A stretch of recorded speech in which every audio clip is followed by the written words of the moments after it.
Hello everyone, this is part 2 of Signals and Systems. In this session, we will discuss classification of signals.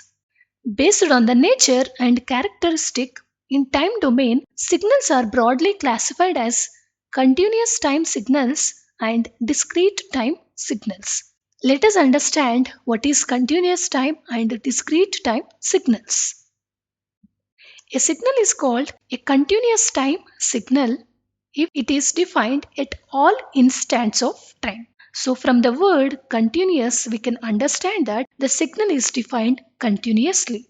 Mathematically, we can say that a function is continuous if it is defined at all instants of time, whereas discrete represents if a signal is defined only at discrete instants of time. Generally, continuous time signal is represented x of t, whereas a discrete time signal is represented by x of n. So the next question comes into our mind is there any relationship between continuous time signal and a discrete time signal? Yes, we have.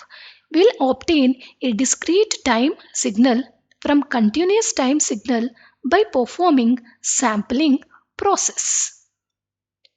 So after performing sampling on x of t, the resulting signal is a discrete time signal. So we can represent x of n is equals to x of t, and where t is equals to nts. This ts represents sampling period and n is integer value which the x of n takes. I hope that you will be able to recollect sampling from communication theory. Even if you are not, don't worry.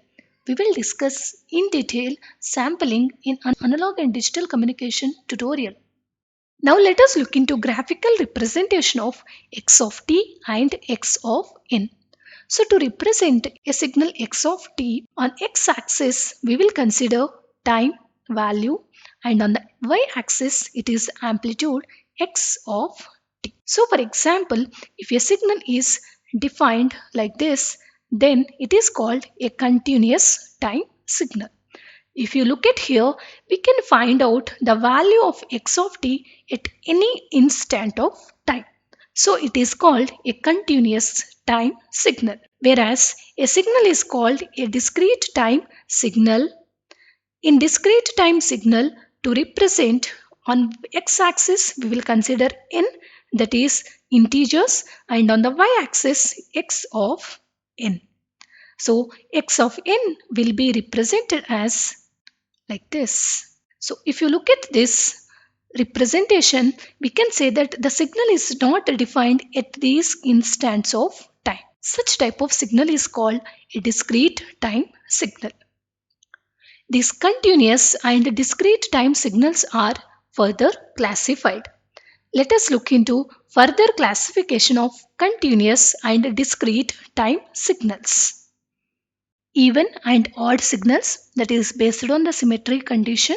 Periodic and non-periodic signal, that is based on the repetition of the signal.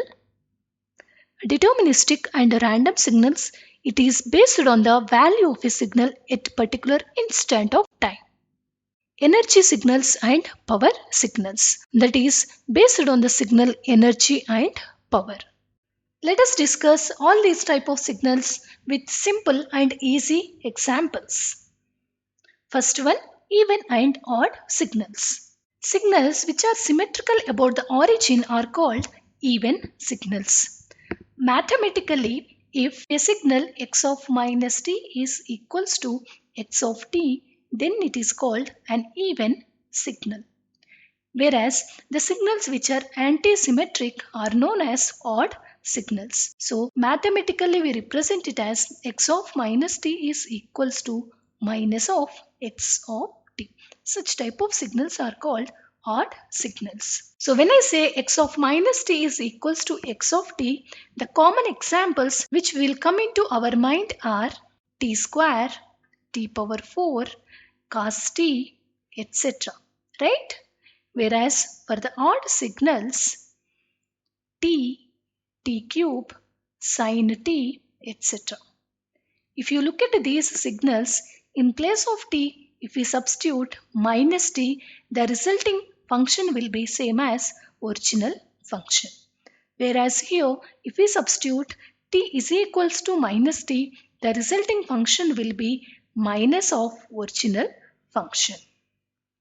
Now, let us look into graphical representation of even and odd signals. As mentioned, both continuous and discrete time signals we will represent over here. So for a continuous time signal, on time axis it is t and on y axis it is x of t. On x axis it is t and on y axis it is x of t, right? So if a signal is defined like this, so if you look at here, the signal is symmetrical about vertical axis. And this part is reflection of this part. So we can say it as an even signal. Whereas in discrete case, the signal will be represented like this. As mentioned, on x-axis it is n and on y-axis it is x of n. Let us look into odd signals. First, we will consider a continuous time signal. There is a time and this is x of t, right? So it is called an odd signal if it is defined like this. It is a reflection of the original signal with a negative value. So in case of discrete, here it is n and this is x of n. The signal will be represented like this.